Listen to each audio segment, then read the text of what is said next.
It's not just somebody being dramatic, and it's not just somebody saying they're fat when they're not. It's a real illness, physical and mental illness, and it affects families, and it affects my friend Cindy, who lost her little girl. A tearful plea from a woman who survived her battle with eating disorders. Courtney James is now taking steps to create awareness about a health condition she says isn't taken as seriously as other illnesses. News 3's Whitney Miller joins us in the News Center with more on that. Whitney. Well, Steve, Carla, Courtney knows firsthand the effects of eating disorders, but while she survived, her best friend Kristen didn't. Now, Courtney and Kristen's mom, who I spoke with today, are teaming up to get others help before it's too late. Real active, real outgoing, always doing something. You know, she was an easy child. Recalling memories of her daughter Kristen was something Cindy Soltis never wanted to be doing, at least not like this. Sometimes I feel shock, like is she really gone? Kristen died 5 years ago after suffering since she was a preteen with both bulimia and anorexia. And about 15, she came to me and said, "Mom, I can't stop."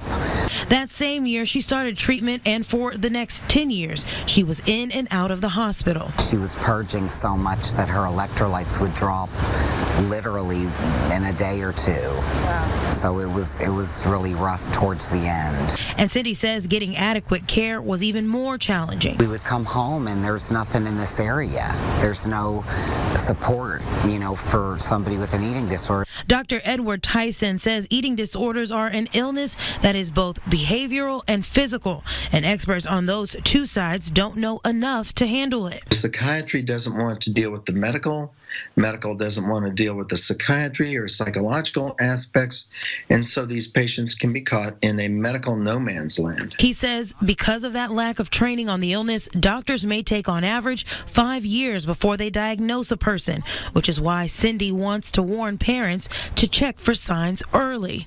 I'll forever miss her. She was beautiful. Inside and out, she was a beautiful girl. You know, she fought hard to the bitter end, and she couldn't beat it. Now Sunday, Cindy and Dr. Tyson will be walking in College Station's very first National Eating Disorders Association walk at Wolfpen Creek. The walk begins at 2 p.m. and I'll be posting to our web channel information on how you can register, and we'll also have a link to some important information that could help you and your doctor in diagnosing and helping treat a loved one. For now, live in the News Center, Whitney Miller, News 3. All right, Whitney, thank you very much.